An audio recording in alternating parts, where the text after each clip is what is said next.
One of the things that we try to do, though, is wait until we have other songs that go together with our favorites. He didn't just make music. He sculpted sound.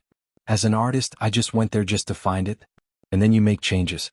While the world fixated on his purple persona, Prince was obsessing over grooves, tones, and arrangements, most of which were inspired by a handful of bands that shaped his entire sonic world.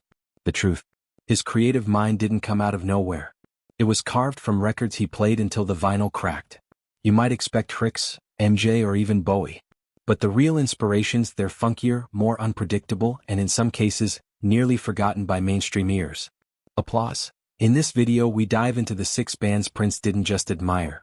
He studied them, lived through them, and sometimes even tried to outdo them. Some of them shaped his sound. Others he carried with him on tour, locked in headphones before each show. But all of them left fingerprints on his music forever.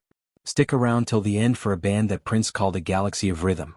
A group whose influence is hidden inside almost every funk line he ever wrote. Number 1, Led Zeppelin. Led Zeppelin.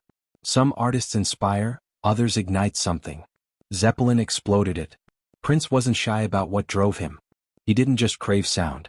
He wanted power. And Led Zeppelin didn't whisper. They roared. Prince once said, Bonham's drums didn't keep time. They kept command. That wasn't hyperbole. He meant it. Zeppelin didn't just play music. They summoned it. From Whole Lotta Love to Kashmir, their songs had mass, force, swagger. It was rock, yes, but it pulsed like funk and towered like opera, a genre of its own. Applause. Prince studied pages layering like a magician watches another's trick. Riffs stacked on riffs. Tension that curled and snapped back. You hear it in Purple Rain, in The Gold Experience, even in Black Sweat.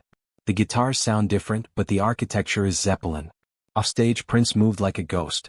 But on stage, that scream, that strut, that fire, that's Robert Plant's DNA showing through Whole Lotta Love. He never copied it. He channeled it.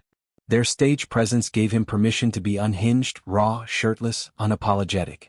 He'd often tell his band, don't play like you know the part. Play like you own the room. And Zeppelin, they never asked for the room. They took it. There's a reason they were always in Prince's rotation.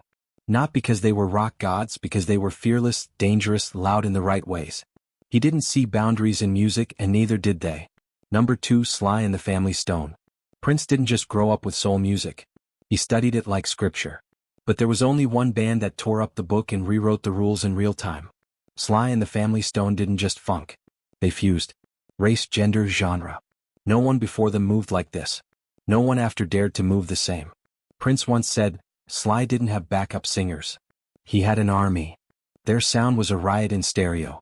Bass that walked like thunder. Horns that cut like sirens. Drums that chased the groove instead of following it. Everyday people, dance to the music if you want me to stay. These weren't songs. These were declarations. Prince was barely a teen when he first saw them live. He said it felt like someone unlocked the purple. Not just the funk but the freedom. Men and women on the same stage, trading vocals, trading energy. No hierarchy, just heat. You can hear it in Uptown, in Controversy, and every time he split the mic with Wendy or Sheila or Rosie. It wasn't just homage. It was inheritance. Prince didn't steal their vibe. He took their courage. Because Sly didn't just want to entertain. He wanted to liberate, musically, politically, spiritually. And Prince, he followed that same blueprint.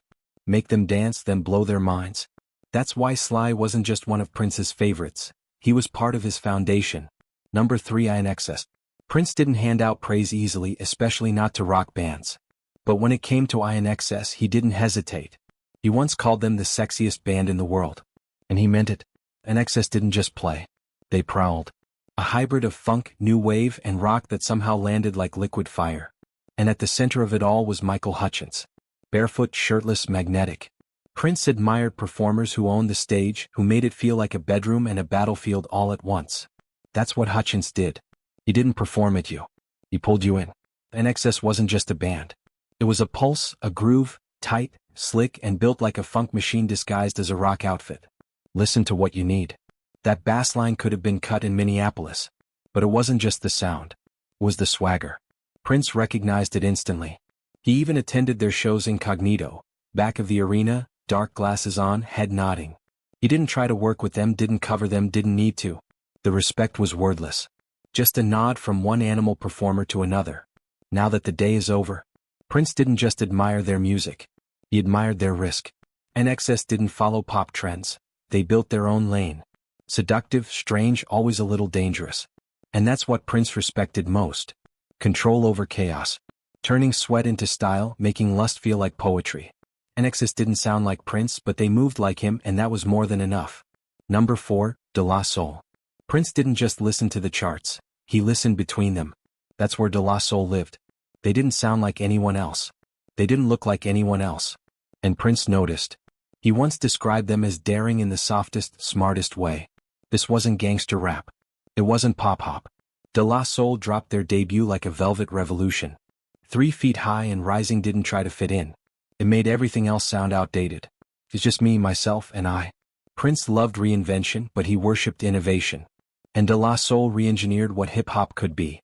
Jazz samples, game show interludes, lyrics that were part philosophy, part punchline. Their whole style was a contradiction. Mellow but sharp, funny but biting, soft-edged but deeply political. Prince saw what was really happening. He didn't just hear the music. He saw the blueprint. Greetings, girl, and welcome to my world. And while they were being labeled hippies and weirdos, Prince recognized the stealth, the quiet confidence. These weren't misfits. They were architects. He admired how they flipped black expression into something unexpected, something playful without losing its soul. That was the same alchemy Prince practiced in every album he made. It is the magic number. And then there was their fearlessness. They sued their own label, called out sample clearance politics, fought for their catalog. Prince, who spent decades battling for ownership of his own music, knew exactly how heavy that fight was. De La Soul didn't just inspire him sonically. They inspired him strategically. Not just music makers, culture benders, quiet radicals. That's why when Prince named the most important bands of his lifetime, De La Soul was already carved into the list. Number 5, Soul to Soul. Prince didn't just study music. He studied movement. And Soul to Soul moved like no one else. Not in a flashy way, not with pyrotechnics or volume. They moved with elegance, minimalism, groove as philosophy. When Back to Life hit in 1989, it didn't just chart. It reset the temperature of R&B. Prince later said the track felt like silk sliding over stone. Back to life, back to reality. That song didn't explode. It unfolded slowly like a secret. The bass line didn't flex. It glided. The vocals didn't shout. They breathed. And Prince understood exactly how hard it is to sound that effortless. Soul to Soul wasn't just a band. They were a collective, DJs, singers, producers, poets, a fluid lineup united by vision. That kind of collaborative energy mirrored how Prince built the new power generation. He admired Jazzy B not just as a frontman but as a conductor, someone who could orchestrate energy without dominating it. Their aesthetic was rich but stripped down, expensive sounding but never loud. Prince took notes. The use of space, silence, restraint. It echoed in his later work, especially on the Gold Experience. And there was pride in it. Cultural pride. Afrofuturism without the costume. They weren't trying to fit into pop. They were elevating soul. Prince once said, "They don't perform the music. They live it." And that's why Soul to Soul became one of the rare few to make Prince's cut. Not just for what they made but for how they made it. Number 6, Parliament Funkadelic. Prince once said, "If you can't outplay them, outfunk them." That wasn't advice. It was a survival strategy. And the band he was talking about, Parliament Funkadelic, they weren't just a musical force. They were a galactic collision. Chaos, color, philosophy, and bass. Prince didn't just admire them. He studied them like scripture. There's no Prince without George Clinton. No controversy without Flashlight. No Purple Rain without 1,000 Nights of P-Funk rattling in his head. What blew Prince's mind was the duality. Parliament partied while Funkadelic preached. One band, two sounds, funk as spectacle, funk as resistance. It was theatrical, radical, absurd, and deadly serious. Prince once called Maggot Brain a spiritual experience on 6 strings. That wasn't flattery. That was reverence. He heard Eddie Hazel turn grief into vibration and he took notes. Every solo Prince ever played owes a little to that song. And the clothes, the stage shows, the unapologetic weirdness. Prince didn't just copy the look, he understood the message. Black music could be high art, low humor, and future myth all at once. By the time Prince formed the revolution, you could feel the P-Funk DNA in every bassline. And when he broke free of pop formulas, that was Clinton's voice in his head saying, "Tear the roof off this sucker." Parliament Funkadelic weren't a band, they were a movement. And for Prince, they were the cosmic blueprint for what music could really do. Prince didn't just admire talent, he chased transcendence. Every artist on this list didn't just shape his sound, they shaped his mission, to make music that moved, that mattered, that messed with your soul and rewired your brain. And whether it came from soul, funk, rock, or rap, if it meant something, Prince heard it. Let us know in the comments who would make your list. And if you enjoyed the ride, don't forget to like, subscribe, and keep your ears wide open.